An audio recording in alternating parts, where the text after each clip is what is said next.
O nosso próximo colega, vira ao microfone, participa constantemente das reuniões do GT 38, que é o Grupo de Trabalho do Simples Nacional, na Confascotep, e acumulou, nestes últimos anos, experiências práticas e teóricas de grande valia sobre o tema Simples Nacional, coordenando, inclusive, a Operação Concorrência Leal, que foi desencadeada no ano de 2012. E ele estará nos dando, embora breve e resumidamente, mas da maior importância, a sua fala sobre fiscalização de empresas do Simples Nacional. Com vocês, Luiz Carlos Feitosa. Tenho certeza que quando vocês saírem daqui hoje, vão sair daqui sem nenhuma dúvida. Por quê? Porque o Simples é uma coisa muito simples, todos vocês sabem disso. Então, o meu objetivo aqui é isso aí, elucidar qualquer dúvida. Em 35 minutos de vocês vão sair daqui auditores prontos para fiscalizar e fazer auditoria em empresa do Simples Nacional. Estou falando sério. Pessoal, como o tempo era muito curto, eu resolvi apresentar umas lâminas para vocês aqui. É daquilo que eu entendo que é muito importante os colegas saberem disso. Quer dizer, ter a estrutura na norma, como que você vai entender o Simples Nacional. Eu digo isso pelo seguinte, eu estou no Simples já acho que quase 3 anos, e no primeiro ano eu não tinha essa noção ainda. Eu ficava lendo e sempre procurando alguma coisa no nosso regulamento, procurando alguma coisa em anexo, e lia a legislação. Mas se você não tiver, se você não souber essa estrutura, que é a estrutura que você pega lá da Constituição, vem para a lei complementar, depois vem para as outras normas e decreto e resolução, você às vezes fica muito perdido. Colegas hoje que antes de mim já estavam no Simples, mas que não aprofundou nesse estudo, hoje eu vejo me questionando. O Simples Nacional é um novo tributo ou não? Muitos chegam e afirmam, é um novo tributo. Eu vou mostrar para vocês aqui hoje que nada mudou, o ICMS continua sendo o ICMS. A única novidade que o Simples trouxe foi a unificação, através de um regime especial, simplificado, de arrecadação de tributos, tá? Eu trouxe aqui, a Constituição, no artigo 179, isso aí, o poder constituinte originário. Lá em 88, já se previu que, por lei, através de lei, teria que se criar um tratamento jurídico diferenciado para micro e EPP. E esse dispositivo, ele autorizava você simplificar as obrigações tributárias, previdenciárias e creditícias. E depois ele complementa lá, inclusive no sentido de diminuir ou até eliminar, né? E depois pode passar a próxima lâmina, por gentileza. Mais tarde, o artigo 170. A próxima lâmina, por favor. O artigo 170, onde diz lá, onde que trata dos princípios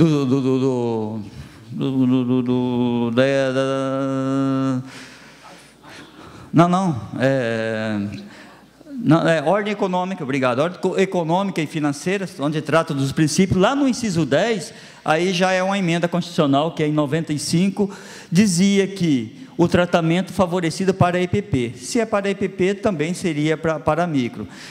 Aí, a partir daí, nós todos já sabemos o que aconteceu. Todos os estados, União, município, cada um criou o seu Simples Nacional.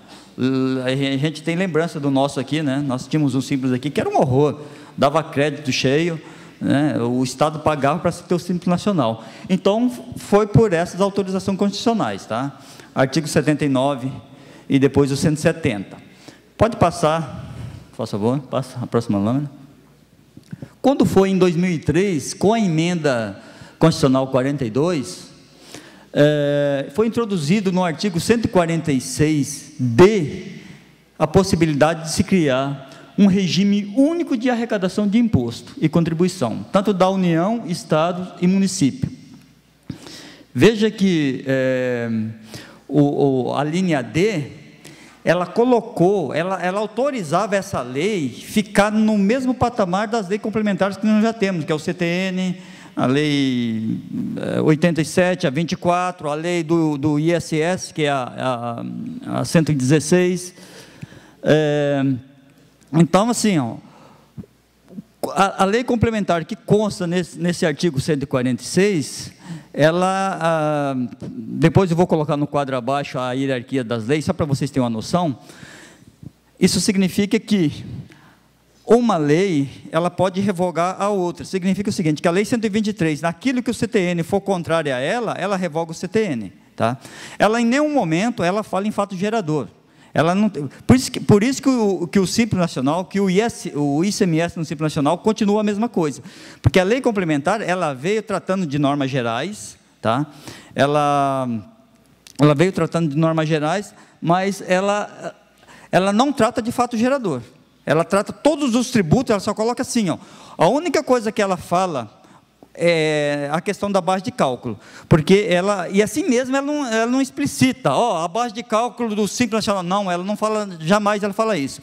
No artigo 18, ela trata assim, a alíquota que vai se aplicar para esse regime único de arrecadação, ela será formada pela receita bruta dos 12 últimos períodos de arrecadação. Então, assim, você soma os 12 últimos períodos, você vai ter a alíquota. E depois, lá estou falando do artigo 18, parágrafo 1º, quando lá no 3º, ela fala assim, e aplica-se essa alíquota que você apura aí, baseado nos 12 últimos meses, você aplica sobre a receita bruta auferida. Ela nem fala que é base de cálculo, ela só fala, lógico, e daí você vai lá e sabendo que é receita bruta, sabendo que é base de cálculo, mas ela nem toca em base de cálculo. A lei, em momento nenhum, fala isso. Tá? Então, assim, continua o ICMS, fato gerador do ICMS, é a mesma coisa que nós já conhecemos, e não mudou nada. Quando chega no parágrafo único, ela autoriza criar essa arrecadação. Pode passar a próxima, que aí continuando no 146, tá?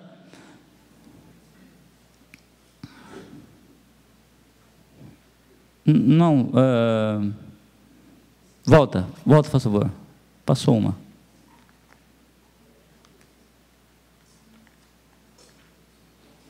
A próxima é o 94, tá, mas então tá, deixa eu continuar aqui, porque é o seguinte, né, essa tela aí, hoje de manhã, dei uma olhadinha rapidinho, o Lynch me ajudou ontem à tarde, só para tinha colocado um monte de coisa, tinha colocado tudo isso aqui, né, Lynch? Mas, enfim, deixa eu só complementar aqui o 146, que tem umas coisas aqui que é interessante falar, tá?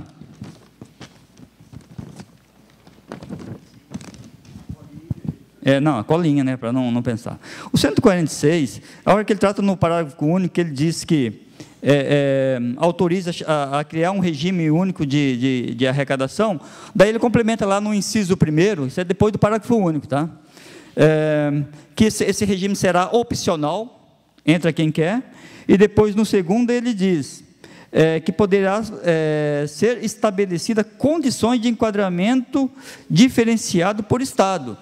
O Simples Nacional tem Estado que tem sublimites, que nós não temos. Hoje é 3.600 o limite e deu. Tem Estado que é 1.280, tem uns que é 1.500, outros 1.800. Os estados menores, eles estão autorizados a não colocar esse limite de 3.600. Santa Catarina poderia ter sublimite, mas nunca foi colocado. Porque os estados os estados que representam menos de 5% do PIB nacional, eles podem ter o seu sublimite, tá? Aí no terceiro, ele fala que o recolhimento será unificado e centralizado, e a sua distribuição será imediata. Então, é a Constituição autorizando. Então, veja bem, não estamos falando em criação de tributos, estamos falando em criação de arrecadação de tributo, tá? E daí ele complementa lá no inciso 4º, que a arrecadação, a fiscalização e a cobrança poderão ser compartilhadas.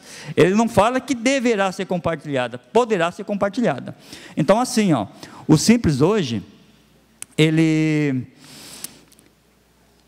nós estamos com essa operação aí, concorrência leal, nós só estamos exigindo o ICMS, em que pese, se ele retificar de forma espontânea,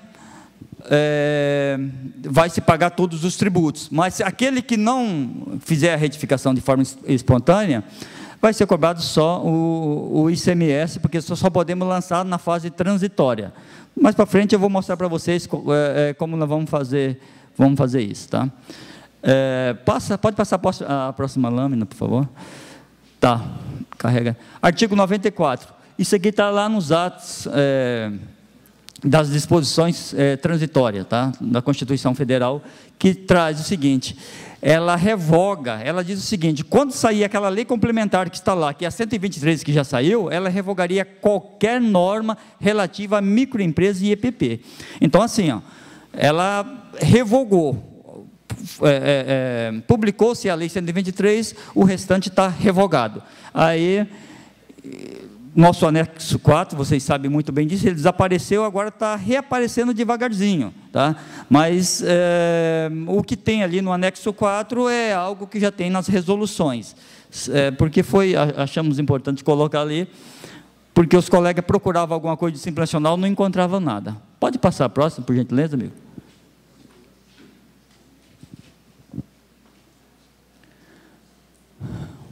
Pode carregar tudo, isso. Tá, eu coloquei aqui mais ou menos, isso aqui é o seguinte, tá? Isso aqui é meio doutrinária a coisa. Pode ter alguém aqui que não concorde muito com isso, mas eu coloquei assim para vocês terem uma noção, tá? Hierarquia das leis.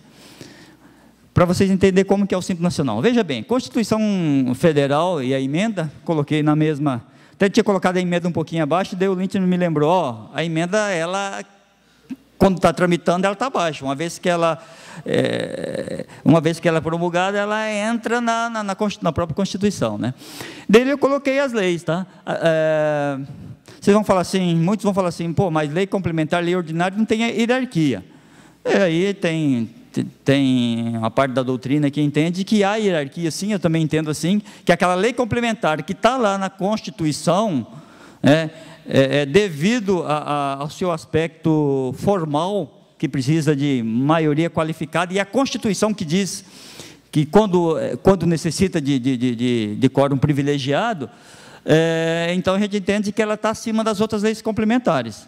Um exemplo disso aí o COFINS, acho que o COFINS, quando foi instituído, PIS e a COFINS, quando foi instituído, ele foi instituído através de lei complementar. Depois teve uma alteração através de lei ordinária, e teve, eu lembro, várias ações no STF e tal, e o STF chegou e disse, ó, o COFINS, ele exige, no seu aspecto formal, lei ordinária. Se fez com lei complementar, isso não quer dizer que a alteração dele tem que ser por lei complementar, tá? Então, eu coloquei a lei complementar, que é a 123, um pouco acima das outras, né, porque por conta desse aspecto formal dela. Eu chamo também a atenção de vocês que a lei complementar 123, depois eu vou passar ali, ela elimina uma etapa. Ela é uma lei complementar que trata de normas gerais. Normalmente, quando tem uma lei que trata de normas gerais, normalmente se precisa de uma lei ordinária para regulamentar, ou um decreto do Executivo para regulamentar. A lei complementar 123, ela tem uma particularidade. O próprio legislador, quando instituiu essa lei, ele remeteu ao comitê gestor esse poder de legislar sobre o Simples Nacional. Então, ela pula uma etapa. No Executivo, o que acontece? Você tem lá uma lei, o Poder Executivo faz o decreto. Na Lei Complementar 123, o Comitê Gestor substitui o Executivo. Pode passar a próxima lâmina, amigo? Daí eu coloquei ali, né? Não, volta aqui, por gentileza, só fazer uma observação. Daí eu coloquei aqui a resolução do Senado, tá? Ali no mesmo nível dos decretos, tá? Pode passar agora, né? Olha lá, vamos lá para o artigo 1º. Lei Complementar 123. Estabelece normas gerais relativas ao tratamento diferenciado e favorecido. Volto a lembrar vocês. Lá o artigo 179, legislador originário, constitucional, quando ele falou a primeira vez em simples, ele tratava do tratamento diferenciado para micro e EPP. Daí depois veio lá no artigo 170, que lá em 2000, lá em 95, ele falava, além de ser diferenciado, tem que ser favorecido. Daí chegou o 146, tem que ter os dois, diferenciado e favorecido. E aí a lei vem e estabelece normas gerais lá do artigo 146, lembrando novamente, né, relativa a tratamento diferenciado e favorecido. E que a apuração e o recolhimento será mediante a um regime único de arrecadação, inclusive de obrigações acessórias. Por isso, daí a dificuldade que a gente tem de criar algumas obrigações acessórias para o Simples Nacional, né? Hoje a gente precisaria ir de uma... Aqui que pesa, os estados também não ligam muito para isso não, tá? Eles instituem lá e até agora tem dado certo, tá? Mas assim, nós não temos dia ST para as empresas do Simples Nacional. E instituir a DIFA agora e uma grande dificuldade, né? Uma grande dificuldade. Pode passar, amigo.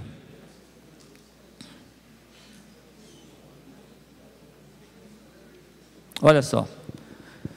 Chama a atenção de vocês aqui, ó. O artigo 2º, ele vem e fala, tratamento diferenciado favorecido para tratar dos aspectos tributários será regido pelo comitê gestor, vinculado ao Ministério da Fazenda. Olha a composição do comitê gestor. 4 da Receita Federal, 2 do município. Isso aí, eu já alertei o Rogério Macanhão, falei, isso aí, a Receita Federal, ela abusa um pouquinho com isso aí, tá? Porque ela tem, então, no mínimo que a gente consegue é empatar, tá? E daí eles conseguem impor alguma coisa que não seria interessante para os estados, por isso aí. Esse coro aí já deu um toque no Macanhão. Qualquer hora dessa a gente vai ter que...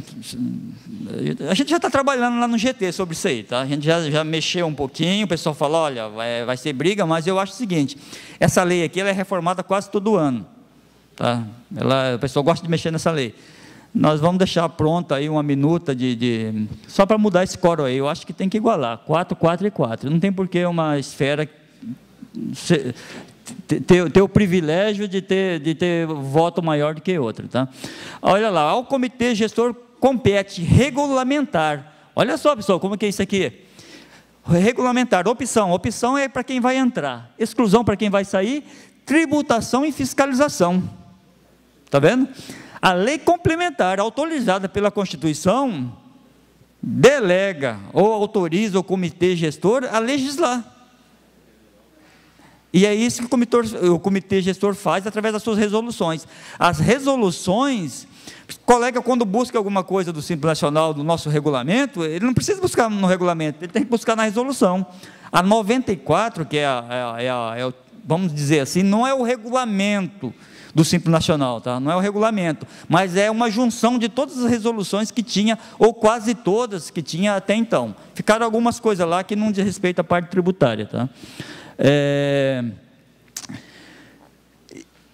E tudo isso aí hoje está na resolução, tá? Opção, exclusão, tributação, fiscalização, cobrança, dívida ativa, recolhimento, entre outros. É que tem mais coisa. Passa a próxima tela, gentileza. Artigo 35. Artigo 35. Aplicam-se as normas relativas a microempresa e EPP, eu não coloquei ali, juros e multa de mora de ofício prevista para o imposto de renda, inclusive quando for o caso em relação ao ICMS e ISS. Olha só, a lei diz que aplica a multa e o juro, por isso nós não temos que buscar nada no nosso regulamento. Quando se quiser fiscalizar Simples Nacional, tem que procurar a lei do imposto de renda, 8.000, não sei das quantas lá, que lá no regulamento ele remete a ela, lá na resolução 94, tá?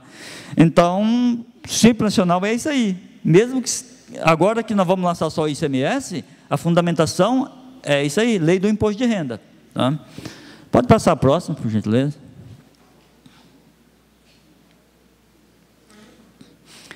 Daí tá, olha só, já estou na resolução 94, tá? Ali até então estava na lei. Resolução 94, artigo 84, das infrações. O que é infração no Simples Nacional? Toda ação ou omissão que importe inobservância das normas do Simples Nacional, da lei 123, tá? Quando eu coloquei Simples Nacional. Olha lá, toda ação ou omissão que importe, quer dizer, se você, qualquer coisa que você fizer contra a lei, daí a lei, só que depois ele vem no 85 e diz o seguinte, ó, só que as infrações que a gente conhece, isso aí é do imposto de renda, né?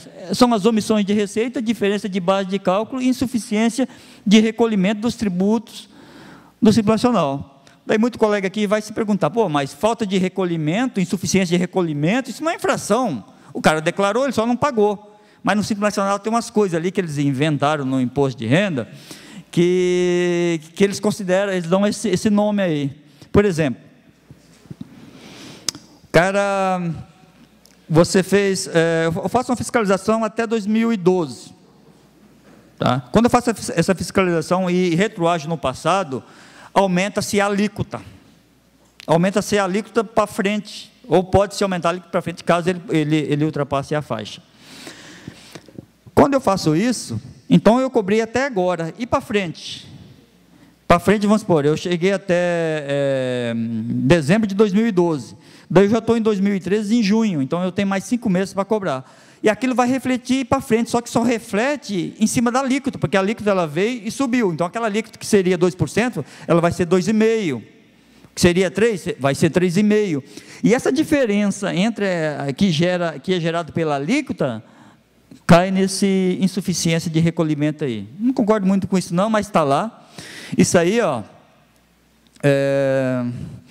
nós estamos trabalhando lá em Brasília para tentar mudar isso aí, colocar a infração do Simples Nacional dentro da lei, da própria lei, pegar as presunções. A lei também ela faz o seguinte, ela diz que as presunções que se aplicam para cobrar os tributos do Simples Nacional pode ser a presunção de qualquer ente, mas ela não diz quem chegar primeiro aplica a sua, depois o que chegar depois aplica também a sua, ou é obrigado a aceitar aquela? Ele não diz isso. Nós chegamos agora na operação concorrência leal, aplicamos a nossa, né? Tentei ver com a Receita Federal, vem aqui pessoal, eles estão com medo, eles estão achando que vocês vão pegar a nossa presunção e aplicar uma maior. O cara falou, isso quase nunca vai acontecer, mas eu não posso chegar e dizer isso em público, por quê? Porque não está escrito em lugar nenhum, está escrito lá que aplica-se as presunções de todos os 3 entes, União, Estado e município, mas não diz como, né? Então falta alguma coisinha, o Simples como é uma coisa muito nova, e já está dando essa confusão, tem porque tem é assim, ó, Comitê Gestor Nacional tem um GT 38, tudo que vai para essa resolução passa pelo GT 38, tá? GT 38 nós estamos lá com representante lá, vai o Soli. Normalmente quando vai mudar alguma coisa eu tenho ido, o Soli também tem ido, o Júlio também está aí para revezar. Como é que está meu tempo? 5? Obrigado. Mas assim, ó, nós vamos tentar ter um sub-GT aí, porque tem um GT e depois dentro do GT eles fazem um sub-GT que é um grupo menor para estudar. Eles me colocaram como coordenador para a gente verificar o seguinte, estudar uma possibilidade de presunção, de criar umas presunções legais direto para o Simples Nacional. A gente colocaria na lei, na mudança da lei, colocaríamos aquilo lá, e também eu venho batendo, falei, nós temos que criar as infrações para o Simples Nacional. Vamos criar, porque a multa, ela é 75, ela é 150, a Receita, quando é 150, diz que se houver dolo, fraude ou simulação é 150, tá? Daí você vai na lei de sonegação fiscal que eles indicam lá, do imposto de renda, você vai lá e ela remete essa lei, você chega lá e eles falam assim, se houver também, como é que é? Ele diz assim, artifício ardiloso, se houver um artifício ardiloso, se houver que induz a autoridade ao erro, eu vou aplicar 150 e o cara vai ser excluído por 10 anos. Depois ele diz lá também, mas se o cara utilizar-se de dolo ou meios fraudulentos ou simulação, também é 150, ele fica 10 anos. daí a Receita Federal vai e aplica 75%. A hora que você vai no 75%, ele fala assim, ó, isso aqui se não houver dolo ou fraude ou simulação. Para mim é só imposto declarado e não pago, que é o 75% ali. E a Receita Federal aplica isso aí. Eu não sei por que eles aplicam 75%. Uma vez conversando com a procuradora da Fazenda de Recife, num congresso que a gente estava, e eu falei que não aceitava, falei, eu não consigo entender isso, por que não aplicar 150? A lei não me autoriza a aplicar o 75. Daí a procuradora falou assim, Feitosa, a única coisa que você tem que fazer é o seguinte, quando você descrever a infração, você coloca na infração lá que houve o dolo, e qual é o motivo que você está... Se você colocar, não tem problema nenhum. O problema é que o fiscal coloca lá omissão de receita e aplica 150 e não diz na descrição da infração o que ocorreu, né? Então, ela me alertou nisso aí, e é isso que nós estamos fazendo em Santa Catarina. Essa operação aqui, nós vamos ter multa de 75% e vamos ter de 150 também. Para mim é o seguinte, omissão de receita é tudo 150 e está claro. Apesar que tem que dar de repente uma aprofundada, de ver algumas decisões no STJ da Receita Federal, porque é estranho isso aí. Passa. E acabou. Pessoal, deixa eu dar só falar para vocês aqui uma coisa, antes que eu me esqueça. Eu estive em Joinville, há uns 15 dias aí, e lá eu fiz um comentário. Santa Catarina tem 2 milhões e 700 milhões de nota fiscal cancelada após 24 horas. E daí já saiu na imprensa lá, ligaram aqui para o SAT, para todo mundo, de onde tiraram essa informação? Essa informação nós temos, tá? Assim, nós trabalhamos a nota fiscal eletrônica de 2011 e pegamos as notas referenciadas. Isso aí é só de nota referenciada, tá? Desses 2 bilhões e 700 milhões de notas fiscais canceladas, após 24 horas, tá? E com nota fiscal referenciada, mais ou menos 500 milhões é do Simples, o restante é tudo de empresa normal. Então, é um volume muito grande. Depois o Ricardo até extraiu, né, Ricardo? Você extraiu depois no BI lá, deu 3 trilhões, alguma coisa. Mas é que quando você pega só cancelado, você pega o erro mesmo. Agora, quando você pega cancelado depois de 24 horas, e normalmente não é 24 horas, tá, pessoal? É 10 dias, uma semana, 15 dias. Sabe? Aquilo ali é muita coisa para o pessoal que está trabalhando com nota, que vão trabalhar com nota fiscal eletrônica agora, dá uma olhada. Pessoal, para encerrar, assim, eu não trouxe nada aqui de repente, queremos prática de fiscalização do Simples Nacional. Não tem como chegar aqui e passar qualquer coisa para vocês em 30 minutos, tá? Eu entendo assim, nós estamos nos preparando para dar um treinamento aí para as fiscalizações dessa operação, e a gente imagina o seguinte, seria no mínimo 3 dias de treinamento, isso dividido em cada gerência, a gente teria que passar e treinar os colegas.